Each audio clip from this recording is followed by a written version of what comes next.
Hello, my name is Daniel Hill from the Department of Philosophy. I'm sorry I can't be with you in person at the Christmas party, but I've recorded a little performance piece which I hope that you'll like, and it's picking up on the big story of 2017. Certainly a big story if you're a rugby fan, or if in particular you're a Welsh rugby fan. And the BBC headline for this was Scott Baldwin, Lion bites Ospreys Wales hooker. And underneath it said, is this the most bizarre story of the year? Well, see what you think. The tagline is, quote, a quotation, when you put your hand in a fence where there's a lion, you will get bitten. And it goes on, for most people that's good advice. Unfortunately for Wales and Ospreys hooker Scott Baldwin, the advice came a little too late. That's because they're the wise words of Baldwin's boss, Steve Tandy, after the 29-year-old missed his team's latest Pro 14 fixture because he'd been bitten by a lion while trying to pet it. There was an incident with a lion, but in fairness, it was nothing to do with the lion, Tandy said, clearly keen to absolve the big cat of any blame.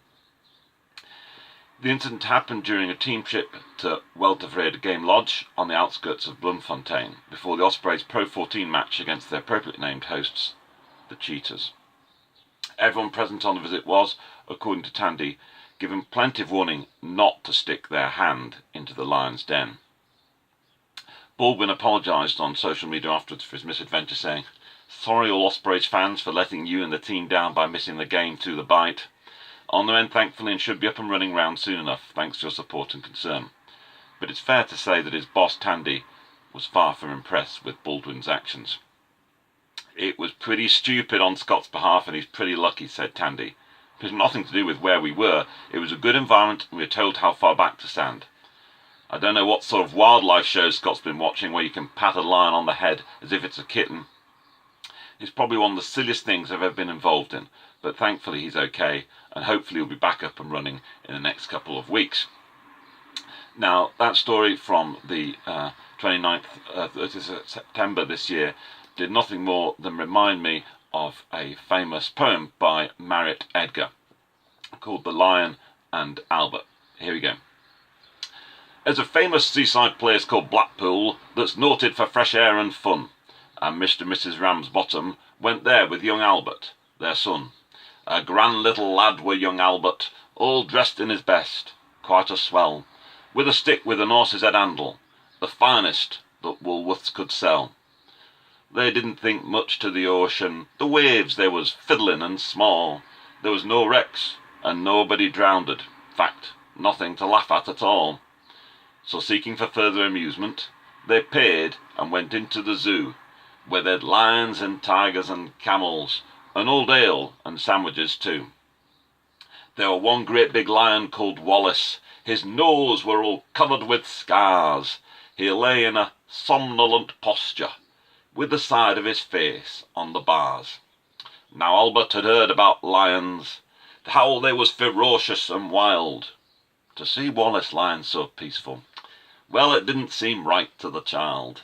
So straightway the brave little fella, not showing a morsel of fear, took his stick with its horse's head handle and pushed it in Wallace's ear.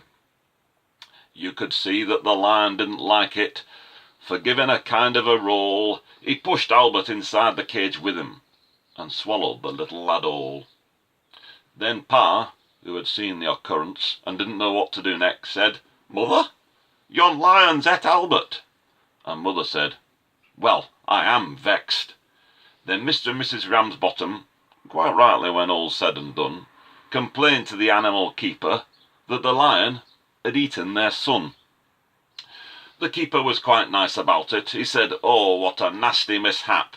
You sure it's your boy he's eaten? Pa said, am I sure?